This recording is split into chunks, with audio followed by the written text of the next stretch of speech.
কালকে আমার দেওর বললো কি আজকে এখানে একটা লক্ষ্মীর পুজো হবে। তো আমি বরকে বললাম চলো তো যাই দেখে আসি। ওর মধ্যে আমি কী দেখি, বাবা বেশ ব্যাপার, একদম ছোট্টখাটো একটা মেলাই বসে আছে। তো যাই হোক চলো দেখি, তোমাদেরকেও দেখাচ্ছি।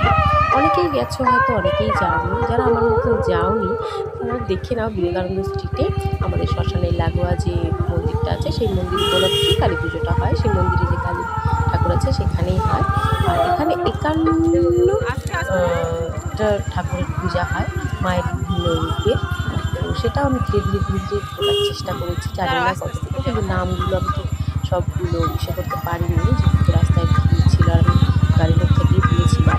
তো ভীষণ ভালো লেগেছিল। এই 51টা ঠাকুরের পুজোই কিন্তু রাত্রিবেলায় আছে আমাদের, প্রতি বছরই হয়। তো সবাই প্রচুর লোকজন যায়, তখনও ছিল। হ্যাঁ, যেহেতু রাত্রি থেকে একটু অমাবস্যাটা লাগে, তাই হয়তো বা রাত্রে অমাবস্যাটা লাগার পরেই পুজো হবে, সারা রাত ধরেই হয়। তো দেখো, সবাইকে মা ভালো রাখো, ভালো থেকো সবাই, ধন্যবাদ।